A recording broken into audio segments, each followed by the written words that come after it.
Les contraintes liées au logement au Sénégal peuvent se décliner sur trois voire quatre points. D'abord au niveau du foncier, au niveau de la production, au niveau de l'offre et au niveau de l'aménagement.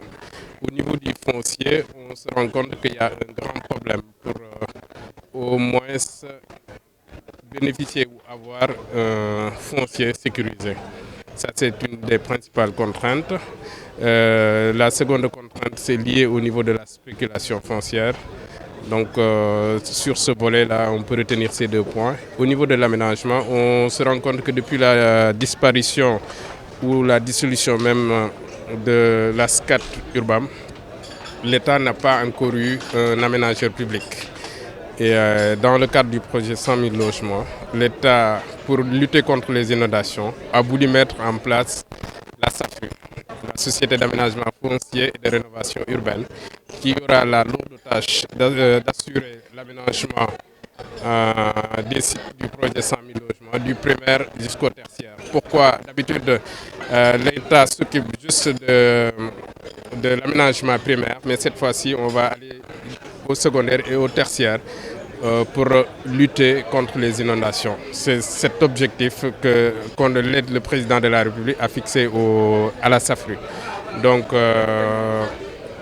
ça a été créé en 2020 donc, pour assurer les VRD, la voirie et réseau divers dans les sites du projet 100 000 logements. Et probablement c'est une société aussi qui, au-delà du projet, doit continuer. C'est assez compliqué pour un citoyen lambda d'accéder à la propriété.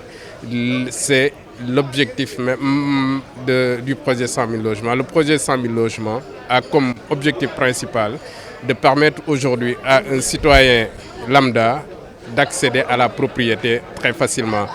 Comment? Soit par un crédit hypothécaire ou bien par la location-vente. Par un crédit hypothécaire, le dispositif est déjà mis en place. On a signé pas mal de conventions avec l'association professionnelle des banques.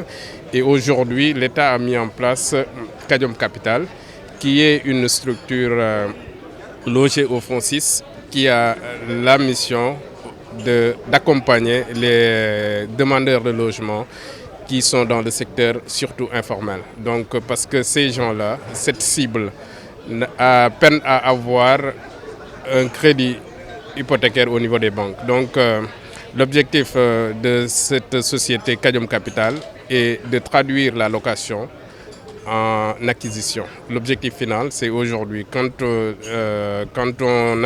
va au niveau de Kadiom Capital, l'objectif, c'est de traduire la location qu'on paye. Si c'est 100 000 francs, peut-être étalé sur 10 ans, voire 12 ans, on arrive à avoir une propriété. Vous savez, il y a le projet 100 000 logements, on en parle depuis avril 2019, lors de la prestation de serment du président de la République.